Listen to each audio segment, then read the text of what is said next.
Hello everyone. So welcome to RS classes and let's start the video. First question we have is the study of fungi is called mycology, phycology, bacteriology or virology. So the correct answer is option number A, that is mycology. Question number 2 we have is which of the following is a unicellular fungus? Rhizopus, yeast, mucor, agaricus. तो इसमें हमारे पास correct answer हो जाएगा option number B, that is yeast. Yeast is the unicellular fungus. Fungus जो है basically multi cellular होती है, लेकिन हमारे पास सिर्फ एक फंगस ऐसी है जो क्या है यूनिसेलर है, वो है ईस्ट. इसको याद रखिएगा. Question number 3 we have is fungi that obtain food from dead organic matter are called parasites, saprophytes, symbionts, autotrophs. This is very simple question. जो डेड ऑर्गेनिक मैटर पे फीड करती है फंगस, उसको हम क्या बोलते हैं? उसे हम बोलते हैं saprophytes. Option number B is correct. Question number 4 we have is yeast is commonly used in industries for A. Production of antibiotics, B. Production of alcohol in bread, C. Production of vitamins, production of organic acids. तो जो हमारी east है वो कहाँ पे use होती है? वो होती है अल्कोहल और ब्रेड की फॉर्मेशन में.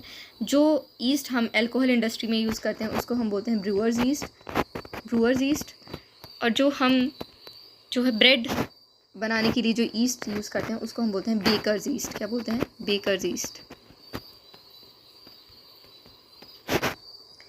Question number 5 we have is Penicillium reproduces asexually by budding conidia, zoospores और oospores.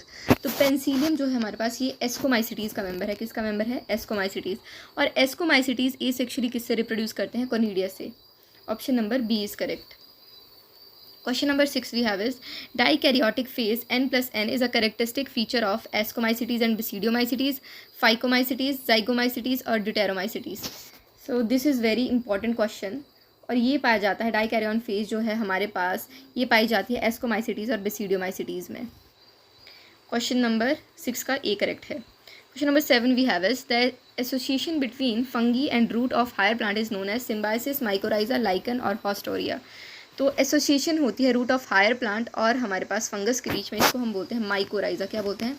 Mycorrhiza. Option number B is correct. Question number 8 we have is lichens are example of symbiosis between algae and fungi, symbiosis between fungi and bacteria, saprophytic fungi, symbiosis between plants and fungus.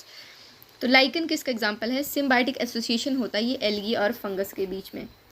Option number A is correct. यहाँ पे हम fungal component को बोलते हैं माइकोबायोन्ट और हम algal component को बोलते हैं फाइकोबायोन्ट. तो याद रखिएगा स्टडी ऑफ फंगस को माइकोलॉजी बोल रहे हैं, इसीलिए फंगल पार्ट को हम माइकोबायोन्ट बोलेंगे और एल्गल पार्ट को हम फाइकोबायोन्ट बोलेंगे. स्टडी ऑफ एल्गे को फाइकोलॉजी बोलते हैं. Question number 9 we have is which of the following fungi is pathogenic to plant? Ustilago, Puccinia, both A and B और अगैरिकस. तो इसमें हमारे पास करेक्ट आंसर आ जाएगा बोथ ए एंड बी. अब ये अस्टिलैगो और पक्सीनिया जो है ये बिलोंग करते हैं बेसिडियोमाइसिटीज़ को. और बेसिडियोमाइसिटीज़ में हमारे पास जो है वो क्या होता है? रस्ट और स्मस्ट कॉज करने वाले जो हैं फंगस पाए जाते हैं. इसमें हमारे पास अगैरिकस भी आता है जो कि क्या है? एक एडिबल हमारे पास फंगस है, एडिबल मशरूम है. Question number 10 we have is the ascospores are produce in a sac like structure called. तो एस्कोस्पोर्स क्या है हमारे पास? ये हमारे पास जो हैं ये हैं हमारे पास सेक्शुअल स्पोर्स, यानी सेक्शुअल रिप्रोडक्शन में जो स्पोर बनते हैं वो एस्कोस्पोर्स, और ये बनते हैं एस्कोमाइसिटीज़ में. और किसके अंदर बनते हैं? ये सैक लाइक स्ट्रक्चर होती है, उसको क्या बोलते हैं? हम एस्कस बोलते हैं. Option number B is correct.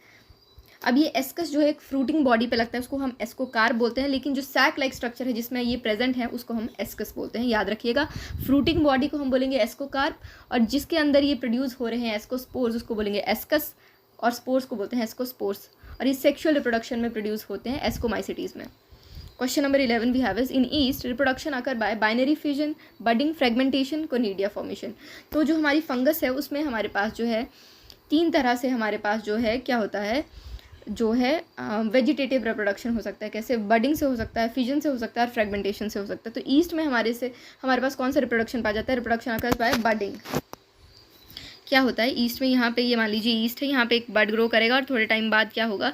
वो यहाँ से डिटैच होगा, एक नया ईस्ट बना देगा. This is budding. Question number 12 we have is which fungal disease is called as black rust of wheat? Smut disease, Puccinia gramis infection, powdery mildew, blast disease. तो black rust of wheat जो है हमारे पास कौन करता है? अभी हमने पढ़ा रस्ट और स्मट डिजीज़ जो हैं वो कौन कॉज करते हैं? बेसिडियोमाइसिटीज़ के मेंबर. और black rust of wheat cause करता है हमारे पास पक्सीनिया ग्रामिनिस. याद रखिएगा, स्मट जो है वो अस्टिलागो कॉज करता है और पक्सीनिया जो है वो रस्ट कॉज करता है। Question number 13 we have is which of the following fungi is edible? Amanita muscaria, Agaricus bisporus, Ustilago maydis, Puccinia graminis. तो मैंने अभी आपको बताया कि पक्सीनिया जो है ये क्या कॉज करता है? रस्ट कॉज करता है। तो ये क्या है? ये ऑब्वियसली एडिबल तो नहीं है। अस्टिलैगोमेडिस जो है ये क्या कॉज करता है? स्मट कॉज करता है। अमेंशिया मस्कैरिया ये हमें चेक करना पड़ेगा। और अगैरिकस बाइस्पोरस जो है ये एडिबल फंगस है। क्या है ये? एडिबल फंगस है। Question number 14 we have is fungal hyphae without septa cross walls are called sinusitic hyphae, septate hyphae, dikaryotic hyphae और haustoria। तो फंगल हाइफे विदाउट सेप्टेक कैसा होता है मैं आपको बता देती हूँ। पहले ये मान लीजिए हमारे पास हाइफे है और इसमें कोई सेप्टा प्रेजेंट नहीं है, तो यहाँ पे क्या होगा? बहुत सारे न्यूक्लियस जो हैं वो पाए जाएंगे। क्योंकि ये विदाउट सेप्टा प्रेजेंट है तो इसको हम बोल देते हैं सिनोसिटिक हाइफे। सिनोसिटिक यानी बहुत सारे हमारे पास क्या है? न्यूक्लियस प्रेजेंट हैं, या मल्टी न्यूक्लिएटेड हाइफे भी इसको बोल सकते हैं। तो इसका ऑप्शन नंबर 1 करेक्ट आ जाएगा, coenocytic hyphae. Question number 15 we have is which group of fungi is called sac fungi? Zygomycetes, Ascomycetes, Basidiomycetes और ड्यूटेरोमाइसिटीज। तो सैक फंगी जो है हम बोलते हैं एस्कोमाइसिटीज को। Option number B is correct, that is sac fungus, ascomycetes. और हमारे पास जो बिसिडियोमाइसिटीज है उसको बोला जाता है ब्रैकेट फंगाई, और ड्यूटेरोमाइसिटीज को हम बोलते हैं इम्परफेक्ट फंजाई। याद रखिएगा इम्परफेक्ट क्यों बोला जाता है? कि उसमें सेक्सुअल रिप्रोडक्शन जो है वो एब्सेंट होती है, इसीलिए इसको इम्परफेक्ट फंगी बोला जाता है। So that's all for today. I hope you found the video meaningful. Please do subscribe the channel and like this video.